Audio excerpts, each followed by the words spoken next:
Ah, the Taj Mahal. You know it, I know it. It's a UNESCO World Heritage Site, one of the seven wonders of the world. It's just this incredible, undeniable architectural marvel.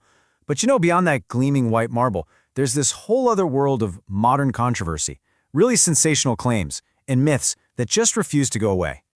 You've probably heard some of the claims, right? That it was actually a Hindu temple. Or maybe you've heard whispers about gruesome legends and secret rooms hiding ancient idols. So what is the real story behind all the headlines and the viral messages? Well, that's what we're going to figure out today. Let's separate the facts from the fiction. Okay, so we're going to break this down and tackle three of the biggest mysteries head-on. First, we've got the riddle of the 22 locked doors.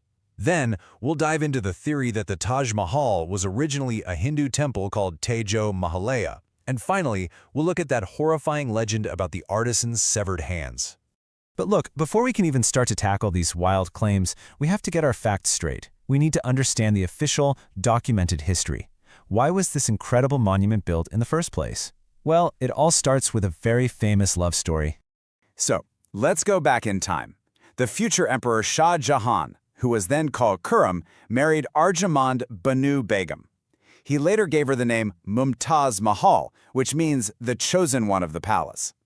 Now, he did have other wives, mostly for political alliances, but court historians of the time all document his deep, profound love for Mumtaz. She was his constant companion, even on military campaigns.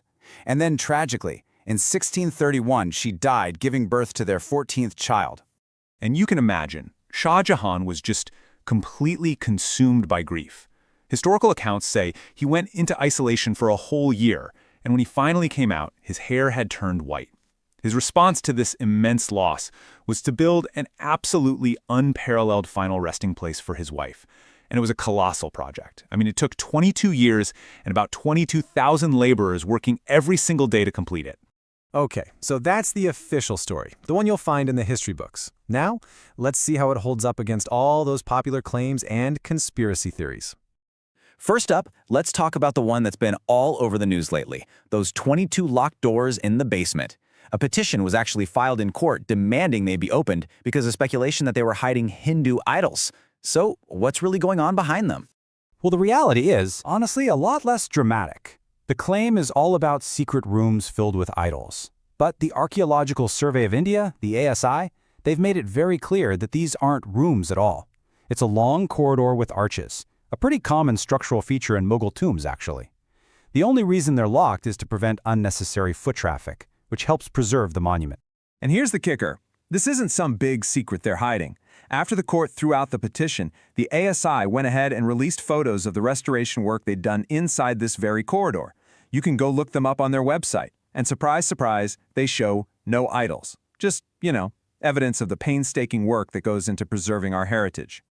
All right, now for the big one. This is probably the biggest and most persistent theory out there, that the Taj Mahal wasn't built by Shah Jahan at all, but was originally a Shiva temple named Taj Mahal that he just took over. So where in the world did this idea even come from? Well, the answer is, it all traces back to one single person, P.N. Oak. Now, Oak was not a trained historian. He was a writer who came up with his own, let's say, unique method for rewriting history. And it wasn't just for the Taj Mahal. He applied this to monuments and even religions all over the world. And this chart just lays it all out, clear as day. You see, historians rely on things like primary sources, archaeology, official records, and peer review. Oak's method? It was based on finding words that sounded similar. So he argued that Christianity was actually Christianity, or that the Vatican was once a Hindu Vatican. His claims were never, ever backed up by evidence, and they were eventually dismissed by India's Supreme Court, which famously said he seemed to have a bee in his bonnet about this. The historical record, on the other hand, is crystal clear. Mughal emperors were meticulous record keepers. We have official documents, you can still see them in Jaipur City Palace, that shows Shah Jahan acquired the land for the Taj from Raja Jai Singh.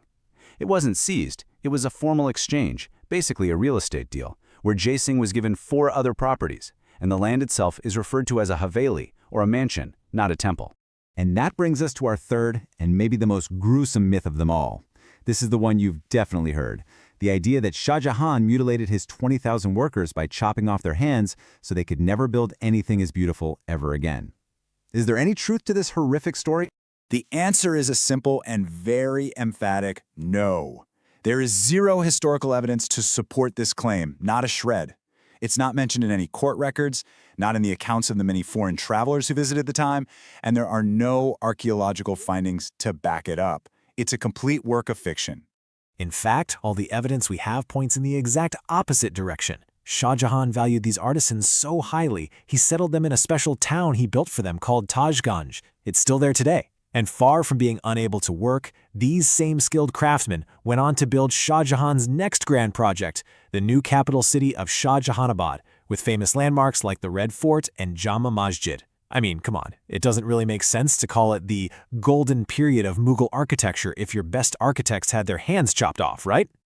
So after all that, what's the final verdict from history? Well, when we strip away all the myths and the misinformation, we're left with a monument that's not just beautiful, but also incredibly complex. And it's important to remember that while many of us see the Taj as the ultimate symbol of love, it has always inspired very different feelings. The poet Sahir Ludhianvi, for example, he saw it not as a tribute to love, but as a monarch's grand, almost arrogant display of power and wealth that basically mocked the humble love of ordinary people. It just goes to show you that even without conspiracy theories, the Taj Mahal is a powerful and provocative building.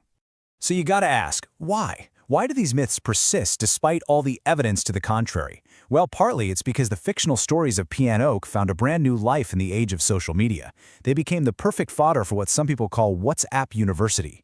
These simple, really dramatic stories are super easy to share, and they can tap into existing beliefs, which makes them feel true even when they fly in the face of documented facts. When sensational stories get forwarded enough times, they can start to overwhelm the much more complex reality of history. And all this really leaves us with one final question to think about. The Taj Mahal is an Indian gem, a marvel that's celebrated all over the world. So, as we move forward, what do we choose to focus on? The hard work of actually preserving these incredible historical sites, or the viral, baseless myths that surround them? Thanks for joining me for this explainer.